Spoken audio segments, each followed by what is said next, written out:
Hi, I'm that bookish mom, and this is my May TBR, all the books that I hope to read in May.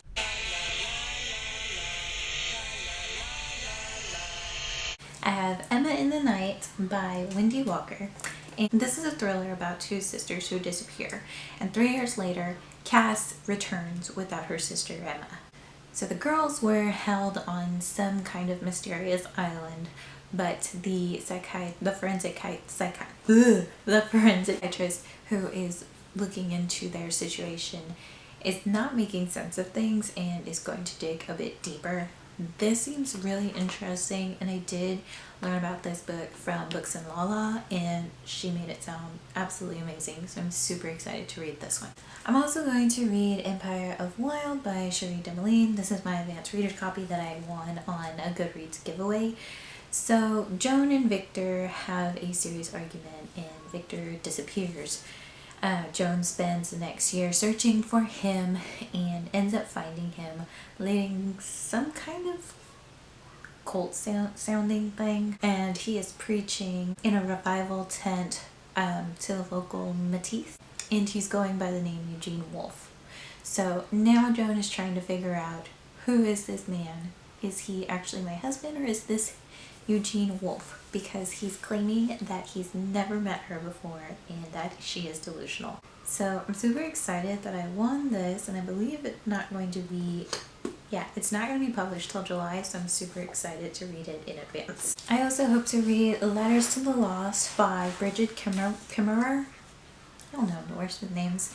So Juliet has always written letters to her mom, and she can't bring herself to stop even after her mom passes away. So she continues to leave letters at her mom's gravesite. Declan is a guy who has gotten into trouble, and he is doing community service at the cemetery. When he finds Juliet's letters, he starts writing back, and they form a connection. So they have no idea that they know each other. And I think some things happen, and I'm pretty eager to find out what it is that happens, because that's a pretty interesting plot. I also plan to read Suicide Notes from Beautiful Girls by Lynn Weingarten, and this is about a girl who's trying to commit suicide, but she absolutely refuses to believe that it was suicide. She thinks something else happened, and so she is determined to find out what really happened to her best friend. I Believe in a Thing Called Love by Maureen Gu. Sounds like it's going to be really interesting and a really good read. So Desi is perfect at everything. She's student body president, she's on the soccer team.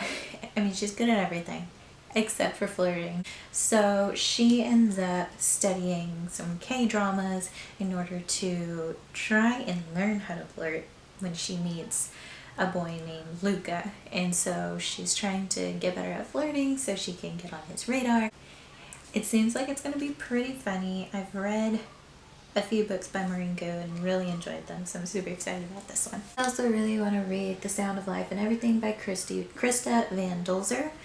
This sounds like a really, really complicated historical fiction book. So it follows a 12-year-old named Ella May during the 1950s, and her aunt wants to bring back her cousin who died in the war, and she wants to use blood and dog tags to bring him back. So she finds a scientist who can do that, and they end up bringing a Japanese boy back.